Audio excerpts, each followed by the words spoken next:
So let's begin with the course robotics.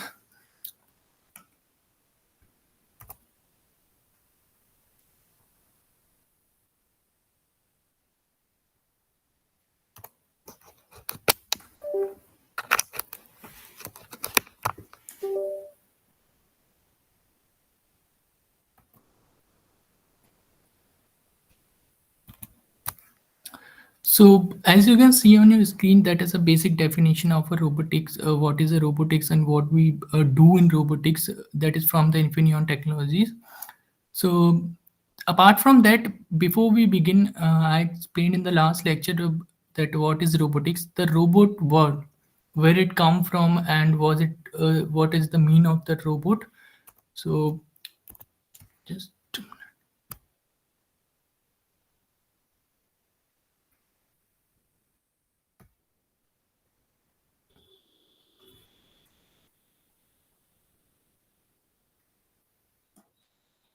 okay. So first of all, what is a robot? So the robot word that I explained already in the last lecture, that came from the word robota.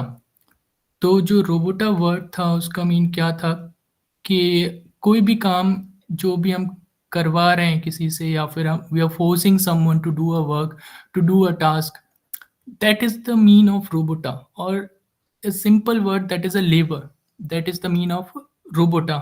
And robota word से ही हमारा word निकल के आया robot. तो ये तो था robot word का कि क्या कहाँ कैसे ये रोबोट वर्ड एग्जिस्ट किया. अब हम देखते हैं रोबोटिक्स. तो आप सबको पता है क्या होता है रोबोटिक्स, पर एक बेसिक डेफिनेशन जिसे हम एक्सप्लेन कर सकें जो हमें पता है. तो रोबोटिक्स आप सिंपल समझिए तो एक ये समझिए, जो हम इंजीनियरिंग में जो भी हम ब्रांचेस देखते हैं, इलेक्ट्रिकल, इलेक्ट्रॉनिक्स, मैकेनिकल, तो ऐसे एक सब डोमेन ऑफ इंजीनियरिंग आप समझ लीजिए रोबोटिक्स को. सब डोमेन इसलिए क्योंकि रोबोटिक्स में आप काम करेंगे इलेक्ट्रिकल का, रोबोटिक्स में आप काम करेंगे इलेक्ट्रॉनिक्स का, मैकेनिकल का, सीएससी का. And it's not a wonder कि आप केमिकल और मेटलर्जी का भी काम आप रोबोटिक्स में करेंगे. कई बार आपको एक बेसिक नॉलेज होनी पड़ेगी केमिकल्स की, तब भी आप रोबोटिक्स में वो रिक्वायर्ड होगा. तो यही यहाँ पे एक बताया कि रोबोटिक्स इज अ सब domain of engineering and science that includes mechanical engineering, electrical engineering, computer science apart में. ठीक है. तो और भी है इसमें एड ऑन किया है कि डिजाइन, कंस्ट्रक्शन, ऑपरेशन. तो ये एक बेसिक डेफिनेशन है. अगर आपको देखना है कि रोबोटिक्स क्या है, तो ये एक बेसिक डेफिनेशन. ठीक है. अब हम स्टार्ट करते हैं अपने रोबोटिक्स में. सबसे पहले एक चीज़ आती है इवोल्यूशन ऑफ रोबोटिक्स. हम इतना हिस्ट्री से हमें कुछ काम नहीं है, फिर भी हम एक बार देख लेते हैं कि इवोल्यूशन ऑफ रोबोटिक्स ये कहाँ से क्या हुआ. तो it was first started in the first century. It's wonder that कि ये आप देखेंगे तो ये फर्स्ट सेंचुरी में स्टार्ट हुआ था. तब एक आप मैथमेटिशियन या फिजिसिस्ट ही समझिए, एक थे हीरो ऑफ अलेक्जेंड्रा.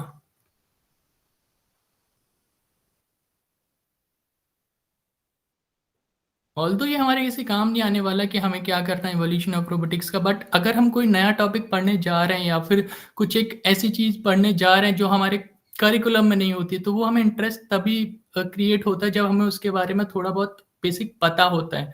ठीक है. तो इसलिए हम थोड़ा बहुत देख लेते हैं कि कहाँ कैसे क्या हुआ. तो एक हीरो ऑफ अलेक्जेंड्रा करके एक फर्स्ट सेंचुरी में फिजिसिस्ट थे जिन्होंने अपनी एक बुक लिखी थी. बुक थी वो, उसका नाम था ऑटोमेटा. ठीक है. तो यहाँ पे उन्होंने बहुत सारी डिज़ाइंस दी थी कि कैसे आप किसी भी मशीन को क्रिएट कर सकते हो, या फिर कैसे भी आप किसी एक फंक्शनिंग मैकेनिज्म बना सकते हो. तो यहाँ पे उन्होंने बहुत सारी अपनी डिज़ाइंस दी थी.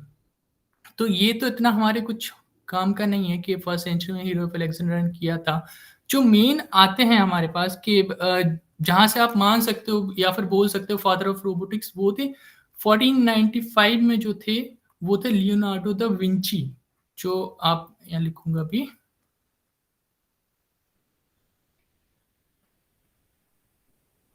ठीक है. सो ये इन्होंने स्टार्ट किया था रोबोटिक्स का असली काम, जो भी आप आजकल देखते हैं या फिर जो भी अब फ्यूचर में देखेंगे, या फिर आपने जितनी भी साइंस फिक्शन मूवीज़ होती हैं या फिर जहाँ पे आप देखते हैं, तो वो सब जो स्टार्ट हुई थी कहानी वो इन्होंने ही स्टार्ट की थी लियोनार्डो दा विंची ने। इन्होंने अपना एक पहला ह्यूमनॉइड रोबोट बनाया था। ऑल्दो तब मोटर्स वगैरह नहीं थे, तो उन्होंने क्या किया था, इन्होंने पुलीस का यूज़ किया था या फिर इन्होंने वायर्स का यूज़ किया था, स्ट्रिंग्स का, सिंपल वायर्स भी नहीं। तो इन्होंने पुलिस और स्ट्रिंग्स का यूज़ करके एक ह्यूमनॉइड रोबोट बनाया था। और इन्होंने बहुत सारी डिज़ाइन्स भी बनाई थी कि कैसे आप किसी भी चीज़ को, अगर आपको काम कोई कराना है तो आप एक उन्होंने कैसे कोई भी बैठता था, इनका जो भी रोबोट था इसमें कुछ फंक्शंस थे कि ये it can sit, it can move and it can rotate his hands और बहुत सारी चीज़ें थी कि एक बेसिक रोबोट जो आजकल हम देखते हैं वैसा नहीं, पर पुलिस के थ्रू आप कितना ही बना सकते हो। तो उन्होंने ये बनाया था एक रोबोट। तो जो फर्स्ट ह्यूमनॉइड रोबोट एग्जिस्ट किया था वो किया था 1495 में, जो बनाया था लियोनार्डो दा विंची ने, ठीक है? तो ये तो एक हो गई कि भाई कैसे क्या एवोल्यूशन हुआ। इसमें एक मेन बात आती है, वो हम देखेंगे। हालाँकि जब आप देखेंगे तो आपको कहीं नहीं मिलता, but there is an existence of 3 laws of robotics, ठीक है? 3 laws of robotics. I hope आप लोगों ने ये सुना होगा लाइन कि रोबोटिक्स में भी 3 लॉज़ होते हैं, या फिर जैसे हम लॉज़ ऑफ मोशन देखते हैं या फिर और भी लॉज देखते हैं, लॉज ऑफ थर्मोडायनेमिक्स वगैरह, ऐसे 3 लॉज ऑफ रोबोटिक्स। ये जैसे हमारे पास आइजैक न्यूटन थे, ऐसे ही एक इंसान थे, आइजैक एजिमो। आई होप ये इनकी एग्जैक्ट स्पेलिंग होगी। तो ये ना तो कोई रोबोटिक्स इंजीनियर थे, ना तो ये कोई आप ये मान लीजिए साइंटिस्ट थे, ये थे science fiction author. Science fiction author मतलब ये बुक्स लिखते थे। और आप मानेंगे नहीं कि ये इन्होंने ही 3 लॉज़ ऑफ रोबोटिक्स दिए थे, जो हम मान के चलते हैं। फिर बाद में उस पे कंट्रोवर्सी भी बहुत हुई थी कि ये कैसे हो सकता है, वो क्या होते हैं, हम लॉज़ एक बार अभी रीड करेंगे। तो ये आइज़ैक एसिमोव जो थे, वो साइंस फिक्शन स्टोरीज़ के ऑथर थे। इन्होंने बहुत सारी बुक्स लिखी थी, जो हम आजकल मूवीज़ में देखते हैं, साइंस फिक्शन मूवीज़ देखते हैं, वैसे ही उस टाइम पे इन्होंने बुक्स लिखी थी। I guess around it was not so far, it was 1942, ठीक है? तो तब इन्होंने बुक्स लिखी थी साइंस फिक्शन की। तब यहाँ पे इन्होंने कुछ 3 रूल दिए थे, बाद में एक और रूल ऐड किया था कि रोबोटिक्स के 3 इन्होंने रूल देने थे, तो इन्होंने कुछ अपनी मूवीज़ के लिए रूल दिए थे, पर वो बाद में कुछ लोगों ने अप्लाई किए थे अपने रोबोट्स को बनाने के लिए। और कुछ जो रोबोटिक्स इंजीनियर थे, कुछ यूनिवर्सिटीज़ थीं, जिन्होंने इन रूल्स को स्ट्रिक्टली फॉलो करने के लिए बोला। तो वो रूल कुछ इस टाइप से थे कि फर्स्ट इनका जो रूल था, वो था कि एक रोबोट किसी भी हालत में इंजर नहीं करना चाहिए किसको? ह्यूमन बीइंग को, ठीक है? तो इन्होंने ये फर्स्ट रूल दिया कि भाई रोबोट अगर हम कोई बनाते हैं, वो ऐसा ना हो कि किसी ह्यूमन बीइंग को ही कोई हार्म पहुंचाए या कुछ करे। तो ये तो था इनका फर्स्ट रूल। वैसा नहीं था जैसे हम लॉज ऑफ मोशन में हमने पढ़ा था कि कोई इक्वेशंस होंगी। इनके जो रूल्स थे वो काफ़ी वही ऑलरेडी ये एक ऑथर थे, तो इनके जो रूल्स थे वो इस टाइप के थे कि रोबोट, पहला था कि रोबोट किसी भी हालत में हार्म नहीं पहुंचाना चाहिए किसको? एक ह्यूमन बीइंग को, ठीक है? इनका जो दूसरा रूल था, वो था, जो रोबोट वर्ड का मीन होता है या फिर रोबोटा का, जो अभी मैंने पहले बताया कि robot must obey the orders. ये था इनका दूसरा रूल कि भाई रोबोट जो भी आप बनाओगे, ऐसा ना हो कि वो आपके जो ऑर्डर्स हैं वही फॉलो ना कर रहा हो। इसलिए आपको एक ऐसा रोबोट क्रिएट करना है जो आपके सारे ऑर्डर्स को क्या करेगा? फॉलो करेगा, ठीक है? जो मूवी थी हमारे पास, हमने देखा था रोबोट और रोबोट 2.0, उसमें जो रोबोट की ये कहानी बनाई गई थी, हमने देखा था, एक मूवी आई थी, तो सेकंड लॉ को ही फॉलो नहीं करती थी, ठीक है? और भी उसमें बहुत सारे रूल्स थे। इसलिए इन्होंने अपनी स्टोरीज के लिए ये एक रूल बनाए थे कि आप जितनी भी स्टोरीज बनाओगे, तो उनमें पहला रूल पहुँचाना चाहिए। दूसरा रूल था कि भाई रोबोट ओबे करना चाहिए सारे ऑर्डर्स को। तो इनका जो लास्ट थर्ड रूल था, वो था कि रोबोट शुड प्रोटेक्ट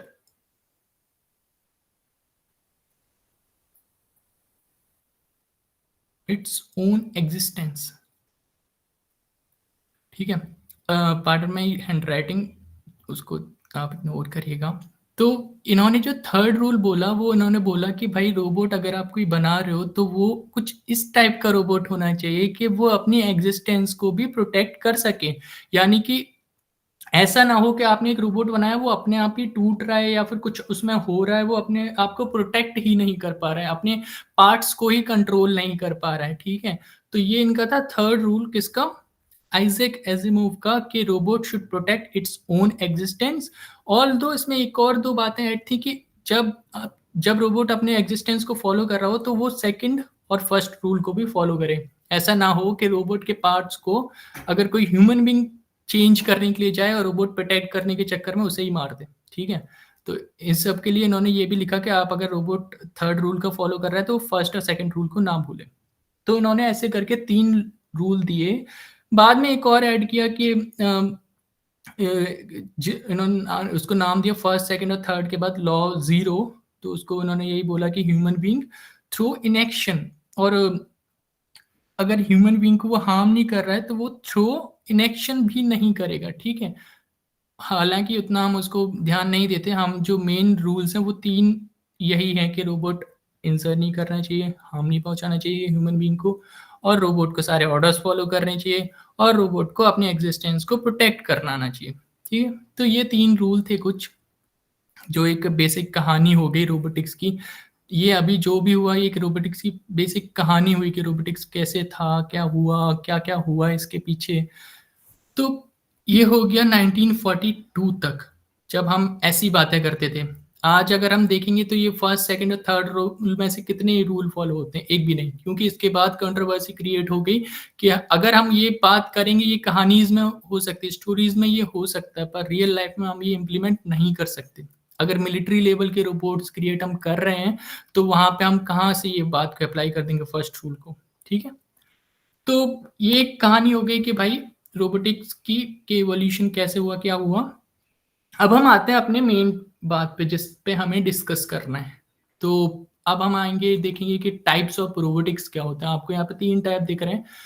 हम रोबोटिक्स को बहुत सारे टाइप्स में डिवाइड कर सकते हैं, डिपेंड ऑन द फंक्शनिंग, या फिर हम डिपेंड ऑन द एप्लीकेशन। पर जो मेन पार्ट होता है वो हम रोबोटिक्स का देखेंगे, वो होता है industrial, service, search and rescue. Industrial robotics की अगर मैं बात करूं तो आप जितने भी कंपनी देखते हैं या फिर आप फैक्ट्रीज देखते हैं, तो वहां पे जो रोबोट्स वर्क करते हैं वो इंडस्ट्रियल रोबोटिक्स होते हैं। उनका काम होता है या तो मैन्युफैक्चरिंग का, आप देखते हैं Hyundai हो गया, होंडा हो गया, ये सारे जो कार मैन्युफैक्चरिंग हो गए, यहाँ पे भी आपने बहुत सारे, हम इनको अभी देखेंगे, डिफाइन करेंगे कैसे क्या, इनको और ब्रीफ करेंगे। पर एक बेसिक आपको समझाएं तो ये होते हैं जो कंपनी से फैक्ट्रीज में यूज करते हैं मैन्युफैक्चरिंग के लिए, या फिर आप बोले असेंबली के लिए हम इन्हें यूज करते हैं। ठीक है, असेंबली के लिए हम यूज करते हैं, और भी आप ले सकते हैं, कोई भी आप एक इंडस्ट्रियल प्रोसेस। इन शॉर्ट अगर हम बोले, अगर इंडस्ट्रियल प्रोसेस में अगर कोई एक रोबोटिक्स हेल्प कर रहा है, या फिर कोई रोबोट हेल्प कर रहा है, या फिर कोई टेक्नोलॉजी हेल्प कर रही है, तो वो क्या है? Industrial robotics. ठीक है, अब हम देखेंगे कि सर्विस रोबोटिक्स। सर्विस रोबोटिक्स अगर मैं एक ब्रीफ एग्जांपल दूं, तो आजकल आपने देखा होगा कि ऑटोमेटिक होम क्लीनर रोबोट्स आ रहे हैं, है ना?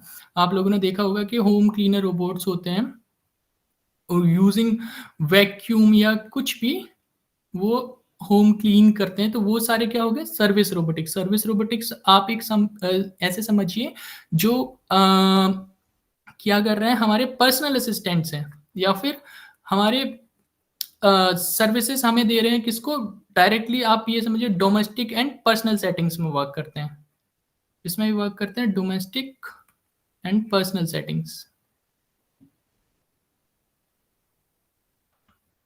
तो ये हो गया कि भाई सर्विस रोबोटिक्स में आप किस किस की बात करेंगे, ऐसी मशीन्स बनाएंगे, ऐसे रोबोट्स बनाएंगे जो आप डोमेस्टिक और पर्सनल सेटिंग्स पे यूज करेंगे। एग्जाम्पल उसका कि जो हम देखते हैं ऑटोमेटिक होम क्लीनर हो गया, वैक्यूम क्लीनर जो ऑटोमेटिक आते हैं वो हो गए। तो वो सारे क्या हो गए हमारे सर्विस रोबोटिक्स। इसमें आप वो भी इंक्लूड कर सकते हैं कि अगर आप एक आपने देखा होगा कि आजकल हम टीचिंग के लिए भी रोबोट्स का यूज करते हैं, वो भी सर्विस रोबोटिक्स में ही आएंगे। ठीक है। एक और नेक्स्ट और इम्पोर्टेंट टाइप है, वो है सर्च एंड रेस्क्यू रोबोटिक्स। इसमें आप ऐसी मैकेनिज्म या फिर मशीन्स बनाते हैं जो या तो किसी रेस्क्यू मिशन में काम कर रही होंगे या फिर किसी सर्च मिशन में काम कर रहे होंगे। ठीक है। तो इसमें तो ऑलरेडी वर्ड से ही डिफाइन है कि सर्च एंड रेस्क्यू रोबोटिक्स में आप ऐसी मशीन्स बनाएंगे जो रेस्क्यू या सर्च के लिए आपको हेल्प करेंगे। ठीक है। आप ये भी मान लीजिए कि आप क्या करेंगे कि they also can be use for serving and mapping the affected area and providing real mission to the rescue team. क्या आपको कोई ड्रोन आपने लेट से लिया और अगर ड्रोन से आप सर्विलांस कर रहे हैं या फिर कुछ भी कर रहे हैं, तो वो किस में आ गया, सर्च एंड रेस्क्यू रोबोटिक्स में आ गया। ठीक है। अगर इसी ड्रोन से आप कोई इंडस्ट्रियल वर्क करा रहे हैं, industrial work in the sense इसी ड्रोन से आप एग्रीकल्चर में आप यूज कर रहे हैं, कोई कंपनी अपने एग्रीकल्चर में इसको कोई भी उसको कुछ यूज करना है, तो ये इंडस्ट्रियल रोबोटिक्स हो जाएगा। यही ड्रोन को आप यूज करेंगे कि आप इस जगह से आप वाटर ग्लास रिसीव करिए। रिसेंटली ऐसे बहुत सारे रोबोट आए, कॉफी मग और वाटर ग्लास एक पॉइंट से लेते हैं, यहाँ पे आपको डिलीवर कर देते हैं। तो ये सब क्या हो गए, सर्विस रोबोटिक्स हो गए। ठीक है। तो यानी ड्रोन से ही आप इंडस्ट्रियल सर्विस और सर्च रेस्क्यू में डिफाइन कर सकते हो रोबोटिक्स को। ठीक है। तो ये तो एक हो गया कि वर्किंग के हिसाब से हम रोबोटिक्स को कैसे डिफाइन करते हैं। अब हम नेक्स्ट इसमें देखेंगे वो है important, robotics and AI. Robotics in AI कि हम रोबोटिक्स और एआई का यूज करके कैसे एक फंक्शनिंग मैकेनिज्म या मशीन क्रिएट करते हैं। ठीक है। सो बिफोर दैट, यहां तक सबको क्लियर है?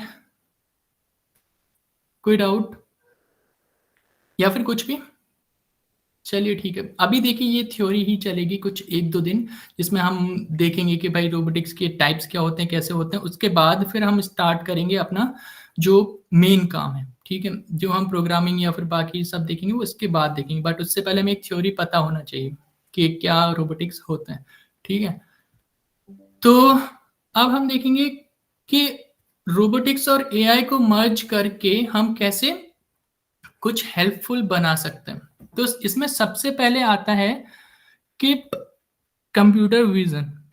कंप्यूटर विजन का मतलब क्या हो गया, एक सिंपल समझाऊं तो आप कैमरा यूज कर रहे हो, कैमरा के बाद फिर आप उसमें क्या कर रहे हो, इमेज प्रोसेसिंग कर रहे हो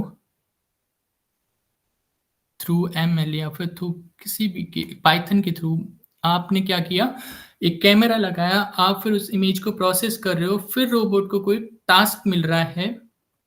तो ये तो हो गया कंप्यूटर विजन कि रोबोट में आप कैसे कैसे आप इनको यूज कर सकते हो एआई को। तो कंप्यूटर विजन का हम यूज कैसे करते हैं कि हमने फॉर एग्जांपल एक कैमरा लिया, वो कैमरा कुछ डिटेक्ट कर रहा है, फिर उसने इमेज को प्रोसेस करेगा, फिर अपने टास्क पे हमने जो भी उसमें प्रोग्राम किया होगा उस हिसाब से वो काम करेगा। ठीक है। तो ये तो हो गया कंप्यूटर विजन में कैसे हम इंक्लूड कर सकते हैं रोबोटिक्स को। ठीक है। एक और चीज आती है natural language processing, NLP. To be honest आप अगर चाहेंगे तो आपको इन सारी चीज़ों पे, कंप्यूटर विजन पे भी, एनएलपी पे भी, मशीन लर्निंग पे भी, ये आपने ऑलरेडी देखा है, मोशन प्लानिंग, आरपीए, ये अपने आप में ही एक डिफरेंट डिफरेंट डोमेन है काम करने के लिए। इन सब के लिए एक डिफरेंट डिफरेंट इंजीनियर होता है।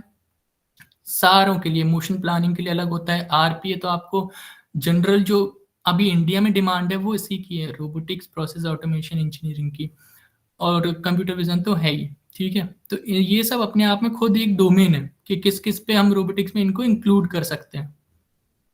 तो कंप्यूटर विजन आपने देखा ऐसे ही एक होता है नेचुरल लैंग्वेज प्रोसेसिंग। ये क्या हो गया, फॉर एग्जाम्पल आप ले लीजिए एलेक्सा को ले लीजिए या फिर सीरी, जो भी होते हैं उन सबको ले लीजिए। आप उनको क्या बोलते हैं, कोई एक आप स्पीच होता है, स्पीच को वो टेक्स्ट में कन्वर्ट करते हैं, टेक्स्ट को फिर अपने बाइनरी में जहाँ भी जो भी उनको कन्वर्ट करना होगा, वो तो अलग पार्ट हो गया। पर जो एनएलपी का मेन फंक्शनिंग होता है वो होता है जो स्पीच है, ह्यूमन स्पीच है जो आपने बोला, उसको वो टेक्स्ट में कन्वर्ट करते हैं। यानी कि अगर आप एलेक्सा को कुछ बोलेंगे, ऑब्वियसली एलेक्सा एक एआई का ही आप एग्जांपल मान लीजिए, तो एलेक्सा को आपने कुछ बोला, उसने उसे टेक्स्ट में कन्वर्ट कर दिया।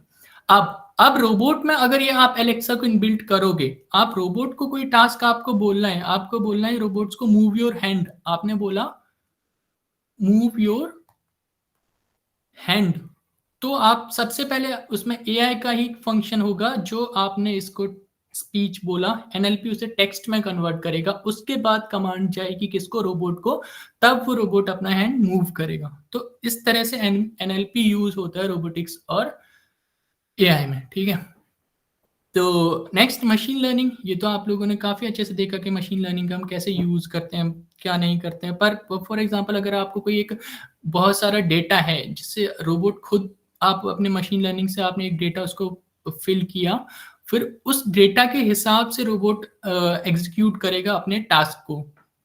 कि आपने लेट से टेम्परेचर का बहुत सारा डेटा फिल कर दिया इसमें कि इतने टेम्परेचर पे क्या करना है, इतने टेम्परेचर पे क्या करना है, तो वो रोबोट अगर कोई फंक्शनिंग होगी कि आपने उसको लेट से एसी ऑन और ऑफ का दे दिया टास्क, तो वो टेम्परेचर के हिसाब से काम करेगा। तो उसमें हम किसका यूज करेंगे, मशीन लर्निंग का।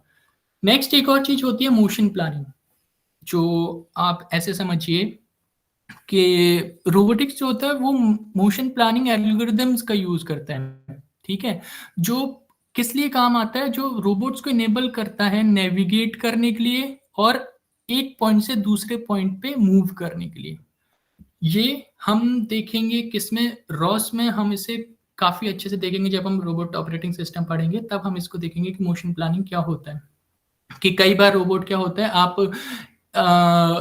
आप एक पॉइंट से दूसरे पॉइंट तक डिफाइन कर देते हैं, तो रोबोट वहां से वहां जाता है, तो उसके लिए उसे प्लान करना होता है, अपना पाथ भी, अपनी वेलोसिटी भी, वो सब कुछ वो किसके अंडर आता है, मोशन प्लानिंग के अंडर, ठीक है। तो ये हो गया रॉस का, सॉरी रोबोटिक्स का मोशन प्लानिंग, ठीक है। नेक्स्ट हम देखेंगे कि रोबोटिक्स प्रोसेस ऑटोमेशन क्या होता है, ठीक है। रोबोटिक्स प्रोसेस ऑटोमेशन आप समझिए कि आप कोई भी टास्क आपको करवाना है, ठीक है, एक पर्टिकुलर टास्क है, वो टास्क आपको कंप्लीट कराना है, और कैसे कराना है, थ्रू अ रोबोट और ऑटोमेटिक, ठीक है।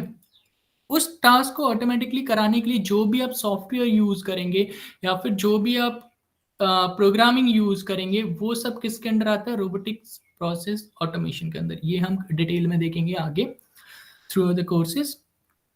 ये हो गया हमारा एक रोबोटिक्स इन एआई कि कैसे कैसे हम यूज करते हैं अपनी रोबोटिक्स में, ठीक है। तो हमने क्या देखा, computer vision, NLP, machine learning, motion planning and RPA, ठीक है। आई होप यहाँ तक क्लियर है, इसमें अभी कुछ इतना है नहीं। अब हम एक और बात देखते हैं कि रोबोट ड्राइव एंड कंट्रोल, ठीक है। रोबोट कैसे ड्राइव होते हैं और रोबोट को हम कैसे कंट्रोल करते हैं। तो रोबोट ड्राइव में हम सबसे पहले देखेंगे रोबोट को, ये जो दो पार्ट है रोबोट ड्राइव एंड कंट्रोल, इसमें हम पहले देखेंगे रोबोट ड्राइव। तो रोबोट को ड्राइव करने के लिए दो चीजें यूज होती हैं। फर्स्ट जो जनरली यूज होती है electrical Motors, second is hydraulic drive. वो बात अलग है, जो पहला रोबोट था वो एज ऑलरेडी टोल्ड यू वो थ्रू पुलिस था। पर आजकल हम क्या यूज करते हैं, या तो इलेक्ट्रिकल मोटर्स का यूज करते हैं या फिर हम हाइड्रोलिक ड्राइव्स का यूज करते हैं। इलेक्ट्रिकल मोटर्स में भी हम किसका यूज करते हैं, डीसी मोटर्स का यूज करते हैं। जो भी हमारे छोटे मोटे रोबोट्स हो गए या फिर ह्यूमनॉइड रोबोट्स हो गए, या फिर हम सिंपल बोले स्मॉलर रोबोट्स में हम डीसी मोटर्स का यूज करते हैं। बट जो अगर हमें कोई इंडस्ट्री लेवल का रोबोट बनाना है, वहां पे हम यूज करते हैं थ्री फेज मोटर्स, ठीक है। वो कैसे क्या होती है इस रिक्वायर्ड पार्ट वो हम आगे देखेंगे कि थ्री, उसमें हम क्या यूज करते हैं, थ्री फेज मोटर्स, जिससे कि हम उसके मोशन को या फिर मूवमेंट को कंट्रोल कर सकें, ठीक है। डीसी मोटर्स में अभी पर्टिकुलरली बात करें तो हम सर्वो मोटर्स का यूज करते हैं, ठीक है। और दूसरा होता है हाइड्रोलिक ड्राइव में, जिसमें आप ये समझिए हम थ्रू ए फ्लूइड, आपको पता ही होगा हाइड्रोलिक फंक्शन कैसे होता है, उसको हम कंट्रोल करते हैं फिर उनमें हम हाइड्रोलिक्स यूज़ करते हैं। ये जो हाइड्रोलिक ड्राइव आप देखेंगे, ये तब हम यूज़ करेंगे जब हमें कुछ हैवी वेट से डील करना होगा, तब हम क्या यूज़ करेंगे? हाइड्रोलिक ड्राइव का। ठीक है? तो ये 2 टाइप हो गए रोबोट के, कैसे रोबोट ड्राइव होता है, थ्रू इलेक्ट्रिकल मोटर्स या फिर हाइड्रोलिक ड्राइव। आई होप ये क्लियर है। नेक्स्ट आता है रोबोटिक्स ड्राइव के बाद कंट्रोल, कि रोबोट को हम अगर डिफाइन करें या फिर रोबोट को हम उसको हम बोलें कि रोबोट के कितने टाइप्स होते हैं, तो हम उनको इस टाइप से भी डिवाइड कर सकते हैं कि रोबोट को हम उनके कंट्रोल के हिसाब से डिवाइड करें। तो इसमें फर्स्ट होता है डायरेक्ट कंट्रोल, फिर होता है सुपरविजन, फिर होता है सेमी ऑटोनोमस रोबोट्स, फिर आता है ऑटोनोमस रोबोट्स। ठीक है? तो इनका अगर मैं सिंपल समझाऊं कि डायरेक्ट कंट्रोल में आप वो सारे रोबोट्स मान लीजिए जो ह्यूमन के कंप्लीट कंट्रोल में है। Human complete control. ठीक है? तो डायरेक्ट कंट्रोल में कौन कौन से रोबोट्स या फिर मशीन्स, और एक और बात, talking about robot that also include a machine. अगर आप कोई भी मशीन की बात करोगे जो आपके टास्क कर रही है, वो भी एक रोबोट ही है। रोबोट मतलब लोग समझ लेते हैं कि कोई भी इंसान जैसी बॉडी, ऐसा कुछ नहीं होता, वो ह्यूमनॉइड रोबोट है। अगर आप ड्रोन की भी बात करेंगे, वो भी एक रोबोट ही है। अगर एक सिंपल वेट लिफ्टिंग की मशीन भी है, वो भी अगर वर्क करे, वो भी एक रोबोट ही है। ठीक है? तो डायरेक्ट कंट्रोल की अगर मैं बात करूंगा, तो ह्यूमन कंप्लीट कंट्रोल, यानी कि जो ह्यूमन के कंप्लीट कंट्रोल में होगा, वो सारे रोबोट्स या मशीन्स क्या होते हैं? Direct control robots. ठीक है? अब हाँ, ये थ्रू एक और चीज कि इसमें आप ये भी बोल सकते हैं कि इसको कंट्रोल कैसे करते हैं। या तो आप इसे रिमोट से कंट्रोल कर रहे होते हैं, क्योंकि आपके हाथ में पूरा कंट्रोल होगा, तो वो थ्रू रिमोट होगा या फिर थ्रू टच होगा या फिर एल्गोरिथम होगा। ठीक है? तो ये 3 तरीके होते हैं जिससे हम ये डायरेक्ट कंट्रोल वालों को कंट्रोल करते हैं, या तो रिमोट या टच या फिर एल्गोरिथम। नेक्स्ट जो टाइप आता है वो होता है सुपरविजन। तो इसमें क्या होता है कि ह्यूमन क्या करेगा? Human specify its position and movement sequences. ठीक है? तो जो सुपरविजन वाले रोबोट्स होते हैं या फिर मशीन्स होती हैं, तो उसमें क्या होता है कि एक ह्यूमन पहले स्पेसिफाई कर देगा। क्या क्या स्पेसिफाई करेगा? Movement sequence, position comma movement sequence, कि आप पहले यहाँ जाइए ए पॉइंट पे, फिर आप बी पे जाइए, फिर सी पे जाइए, और ए पे आपकी पोजीशन यहाँ होगी, बी पे यहाँ होगी, सी पे यहाँ होगी। तो ये ऐसे करके एक डिफाइन कर देता है पहले ही। तो वो क्या होता है? Supervision robots. ठीक है? नेक्स्ट हम देखेंगे जो थर्ड वन है हमारा, वो है semi autonomous robots. Semi autonomous robots की आप बात करेंगे तो सेम सुपरविजन की तरह ही होता है, पर इसमें एक और चीज होती है कि रोबोट डिटरमाइन कर लेता है खुद ही। रोबोट डिटरमाइंस द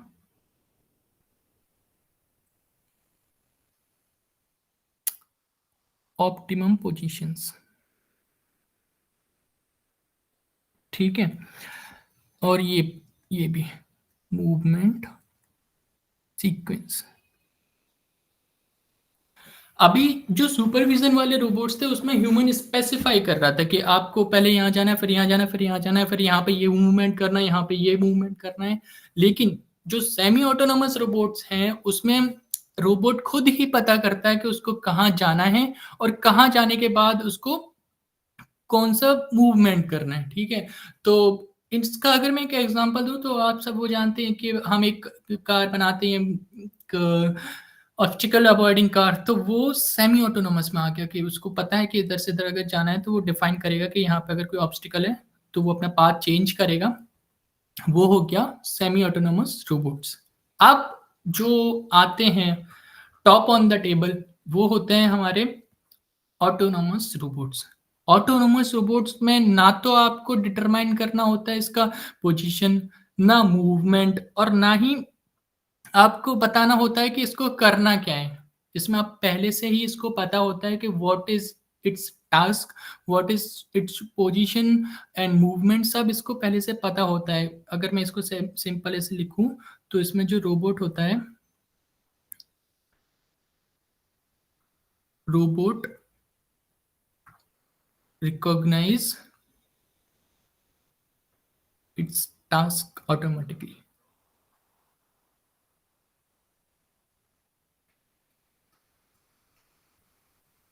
ठीक है?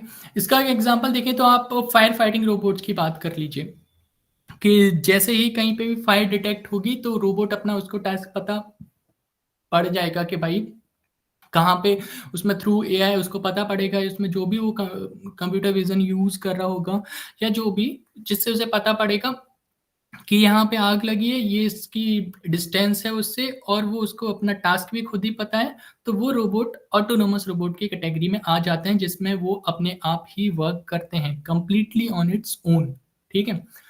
तो ये कुछ बेसिक टाइप्स हो गए रोबोट्स के रोबोट्स के कंट्रोल के हिसाब से हमने उनको अलग-अलग डिफाइन किया कि direct control, supervision, semi autonomous और ऑटोनोमस रोबोट्स।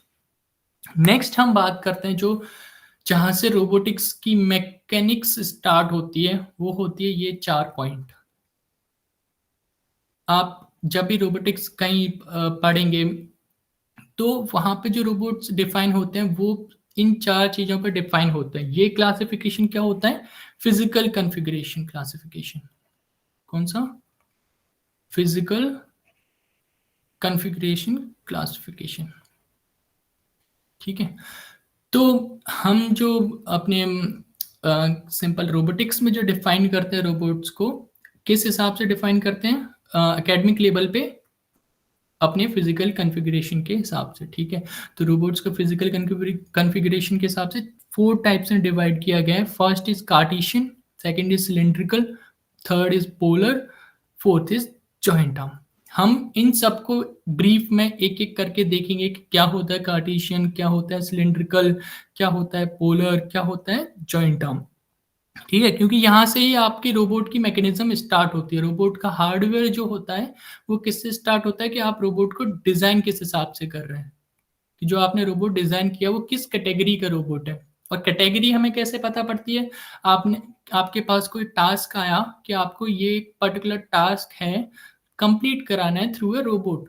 तो आपको उसमें पहले चूज़ करना पड़ेगा कि आपको कौन-सी कैटेगरी का रोबोट आपके लिए सबसे ज़्यादा फ़िज़िबल होगा और सबसे ज़्यादा सस्ता होगा। आप सीधा-सी बात करें कि कौन से, अगर आपको टास्क करना है कोई, उसके लिए कौन-सा रोबोट चूज़ करना है, तो वो उसके लिए आपको पता होना चाहिए कि ये जो रोबोट्स होते हैं, वो कैसे डिफ़ाइन होते हैं अलग-अलग कॉन्फ़िगरेशन में, ठीक है? तो सबसे पहले इसमें हम बात करेंगे अपने कार्टेशियन कॉन्फ़िगरेशन की। इसमें हम कुछ बेसिक डिटेल्स देखेंगे कि क्या होता है। आज हम ये कार्टेशियन कॉन्फ़िगरेशन देखेंगे, उसके बाद फिर हम नेक्स्ट देखेंगे कल से, ठीक है?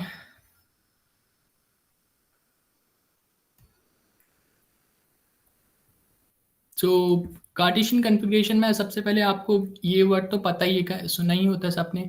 एक आता है वर्ड कि कार्टेशियन सिस्टम, सबको ही पता होता है क्या होता है, एक्स, वाई, ज़ेड, ठीक है? तो 3 डायरेक्शंस होती है हमारे पास एक्स, वाई और ज़ेड की। तो वो सारे रोबोट्स या फिर वो सारे मशीन्स जो कार्टेशियन सिस्टम में वर्क करते हैं, उन्हें हम बोलते हैं कार्टेशियन कॉन्फ़िगरेशन रोबोट्स। ठीक है? तो जो हमने प्रीवियस क्लासिफिकेशन देखा था वो किसके बेस था? हमने कौन-सा? Based on operation. जो हमने देखे थे direct control, supervision, semi autonomous, ये क्या था? बेस्ड ऑन ऑपरेशन था। अब हम जो ये देख रहे हैं वो है बेस्ड ऑन फिज़िकल कॉन्फ़िगरेशन कि रोबोट की जो फिज़िकल डिज़ाइन है उस हिसाब से हम इसका क्लासिफिकेशन कर रहे हैं। ठीक है? तो पहला जो आया हमारे पास वो था कार्टेशियन कॉन्फ़िगरेशन, जिसमें जो रोबोट होता है वो कार्टेशियन सिस्टम के प्रिंसिपल पे बेस होता है। ठीक है? तो क्या होता है कार्टेशियन रोबोट्स? मैं यहाँ लिख लेता हूँ कार्टेशियन रोबोट, ठीक है? एक अलग से टर्म आता है कार्टेशियन रोबोट्स। तो आप ऐसे समझिए कोई भी मैकाट्रॉनिक रोबोट, एक और वर्ड मैकाट्रॉनिक्स वही कि मैकेनिकल वर्ड से ही मैकाट्रॉनिक वर्ड निकलता है कि कोई भी एक मैकेनिकल रोबोट जो लीनियर एक्सिस को फॉलो करते हैं। किसको? जैसे या तो एक्स डायरेक्शन में होगा या वाई में होगा या जेड होगा, मगर वो क्या होगा? लीनियर एक्सिस में फंक्शन करेगा। ठीक है, तो कोई भी एक ऐसा रोबोट जो लीनियर एक्सिस को फॉलो करेगा, वो कैसा रोबोट होगा? Cartesian robot. ठीक है, इनको आप दो, इनको नाम जो दिए जाते हैं वो इनको, या तो इनको हम बोलते हैं लीनियर रोबोट, या फिर हम इनको एक और नाम होता है जेंट्री रोबोट। ये कैसे दिखते हैं आप लोगों ने सबने देखा होता है, बट फिर भी मैं एक बार दिखा देता हूँ जिससे आप उसको रिलेट कर पाए। So first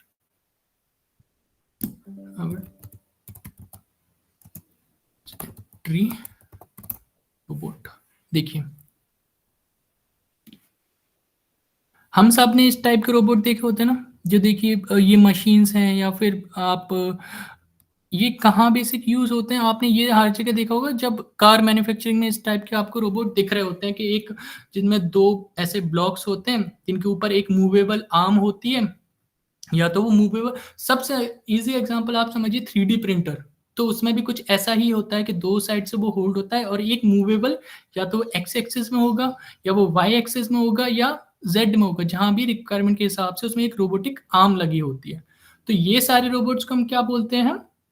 Cartesian robots. ठीक है, तो ये हो गया हमारे Cartesian robots, gantry robots, linear robots, तीनों ही एक ही बात है। ठीक है, ये सारे हमारे एग्जांपल्स हो गए। इनका हम कहाँ बेसिक देखते हैं? हम जो भी मैन्युफैक्चरिंग कंपनीज होती हैं, जो आपने देखा था इंडस्ट्रियल रोबोट, तो ये उस कैटेगरी में लाई करते हैं। कौन से रोबोट? Cartesian robots.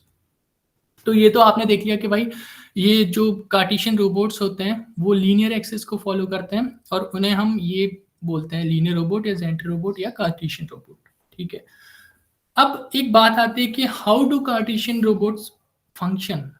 कि ये तो हमने देख लिया कि भाई ये इसका टाइप होता है, पर हाउ डू, इसी तरीके में फंक्शन। ठीक है, तो ये वर्क कैसे करते हैं? जब भी आपको कोई कार्टेशियन रोबोट बनाना होगा तो आपको क्या क्या रिक्वायरमेंट होगा? ठीक है, तो पहली बात तो यही है कि ये मूव करते हैं किसमें? लीनियर मोशन में। ठीक है, मूव थ्रू लीनियर मोशन, ये इसकी एक पहली डेफिनेशन हो गई कि Cartesian robot move through linear motion. ठीक है, इनमें जो जनरली यूज होता है, अगर आप कोई स्मॉल लेवल पर रोबोट बना रहे हैं तो उसमें क्या हम यूज करते हैं? Servo Motors. ठीक है, एक सर्वो मोटर में लगी होती है, जो आपने देखा डिजाइन की, वो इनको मूव कराती है through X axis, through Y axis, या through Z axis, but linearly. ठीक है, तो एक सर्वो मोटर होगी, अगर आप कोई लीनियर छोटा सा रोबोट बना रहे हो तो उसमें यह सर्वो मोटर होगी, स्टेपर मोटर होगी, कोई ना कोई एक डीसी मोटर लगी होगी जो उसके मूवमेंट को कंट्रोल करती है through this axis, through the movement. उसके बाद अगर हमने कुछ बनाया, उसके बाद एक जो नीचे आर्म होती है, वो डिपेंड करती है कि हमारे टास्क क्या है। ठीक है, अगर कोई आर्म उसमें है तो वो डिपेंड करेगी कि टास्क क्या है, उस हिसाब से अपनी हम आर्म को बनाएंगे। बट जो इसका मेन ऊपर वाला फंक्शन होता है, कार्टेशियन फंक्शन, वो थ्रू डीसी मोटर्स ही होता है, जिससे कि हम उसके मूवमेंट को पर्टिकुलरली डिफाइन कर सकें। अगर एक 3D प्रिंटर होता है, तो अगर आप देखेंगे तो आप एक 3D प्रिंटर डिजाइन भी कर सकते हैं। इसका सिंपल एक कोड होता है, आप आर्डिनो से भी एक 3D प्रिंटर बना सकते हो। तो उसके लिए अगर आपको उसकी पोजीशंस डिफाइन करनी होती हैं, तो वो उसमें वहां पे आप एक स्टेपर मोटर यूज कर रहे होते हो, बट एक वो नॉर्मल मोटर से भी हो जाता है। या फिर कोई एक ऐसी मोटर आप यूज करते हो सिंपली जिसको आप कंट्रोल कर सको, जो हमने आईओटी में भी देखा था कि कैसे क्या हम मोटर्स को यूज करते हैं। ठीक है, उसके बाद इसमें दो तीन चीजें होती हैं कि बेल्ट ड्राइवर, मतलब कि इसमें एक बेल्ट लगी होती है। मैकेनिज्म लेवल पे आपको पता ही है कि बेल्ट पे कैसे काम करती है मोटर्स।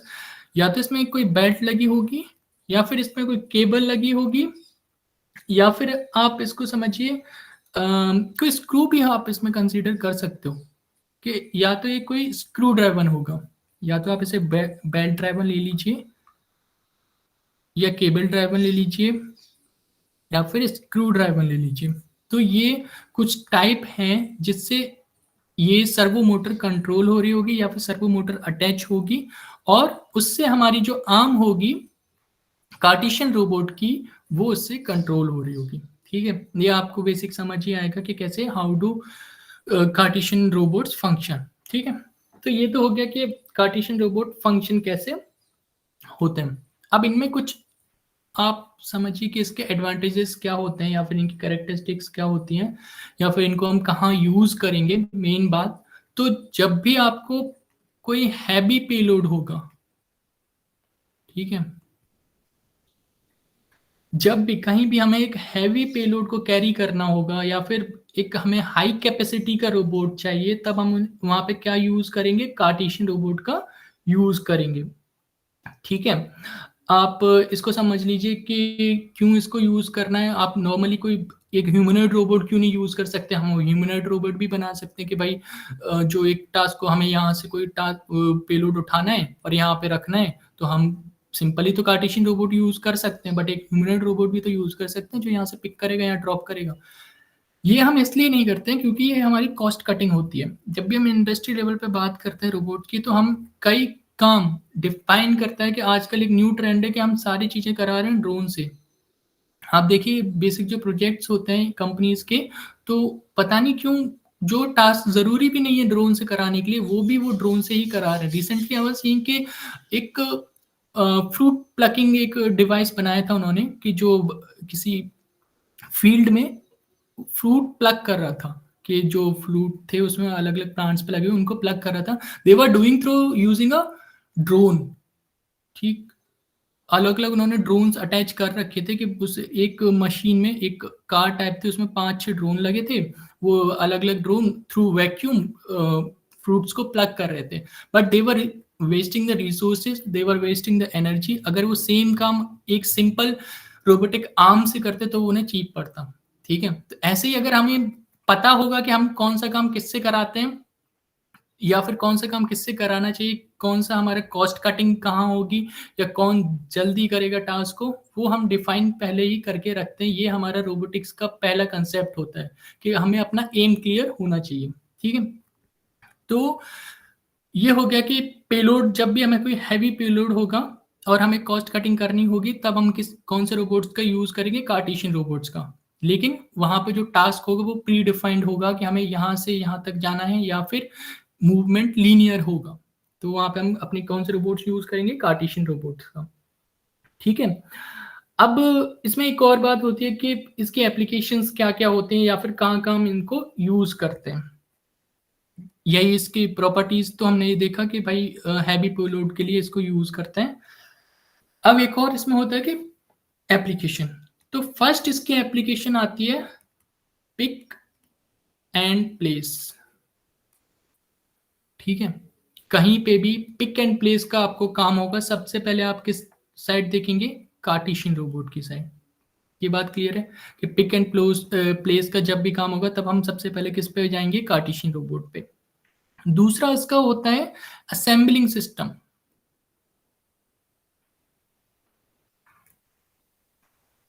जितनी भी कार मैन्युफैक्चरिंग कंपनीज होती हैं, वहां पे जितने भी ये रोबोट्स आपको दिखते हैं, आप टीवी पे भी देखते हैं कहीं पे भी, वो सारे कार्टेशियन रोबोट्स होते हैं। इनको अगर आप एक एज ए रोबोटिक्स इंजीनियर उसको वर्ड बोलोगे, तो उसे आप कार्टेशियन रोबोट बोलोगे।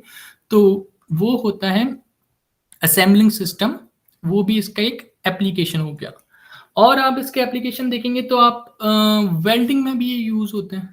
जब भी आपको कोई वेल्डिंग करनी होती है अगेन मैन्युफैक्चरिंग में, तो वो भी कार्टेशियन रोबोट ही होता है।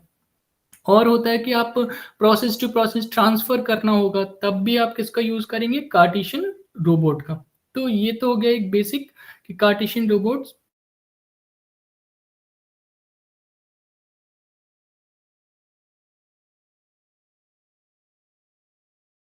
होते हैं रोबोट को कंट्रोल करने के लिए, जो मैंने नहीं बताया पीछे, कि अगर आपको कोई रोबोट को कंट्रोल करना होता है तो उसके 3 फेज होते हैं। पहला होता है फेज परसेप्शन, दूसरा फेज होता है processing, and the last phase is action. ठीक है, तो कोई भी अगर आप रोबोट को कंट्रोल करना चाह रहे हो तो उसके लिए आपको तीन बातों को ध्यान रखना होता है, परसेप्शन, प्रोसेसिंग एंड एक्शन। पहले रोबोट डिसाइड करेगा कि उसको करना क्या है, फिर उसके बाद वो प्रोसेस करेगा कि अगर उसे कोई काम करना है तो वो कैसे करना है, उसके बाद वो रोबोट काम करेगा। ठीक है, तो ये थ्री फेज होते हैं रोबोट कंट्रोल के, जो हमें पढ़ाए जाते हैं किसमें, रोबोटिक्स में। कि अगर आप किसी रोबोटिक्स की मैन्युफैक्चरिंग पे काम करने वाले हो तो आपको ये तीन फेज पे ध्यान देना होता है, परसेप्शन, प्रोसेसिंग एंड एक्शन। ठीक है, तो ये एक बेसिक हो गया हमारा कार्टेशियन का, कि कार्टेशियन रोबोट्स कैसे होते हैं। फिर इसके बाद हम सिलेंड्रिकल और जॉइंट आर्म वाले देखेंगे, वो हम देखेंगे अपने नेक्स्ट लेक्चर में। आज के लिए इतनी थ्योरी बहुत है फिलहाल के लिए। अभी मुझे बोलिए, इसमें किसी को कोई डाउट है तो फेल हैंड रेज, बोलिए अगर कोई डाउट है। किसी को कोई डाउट इसमें अभी?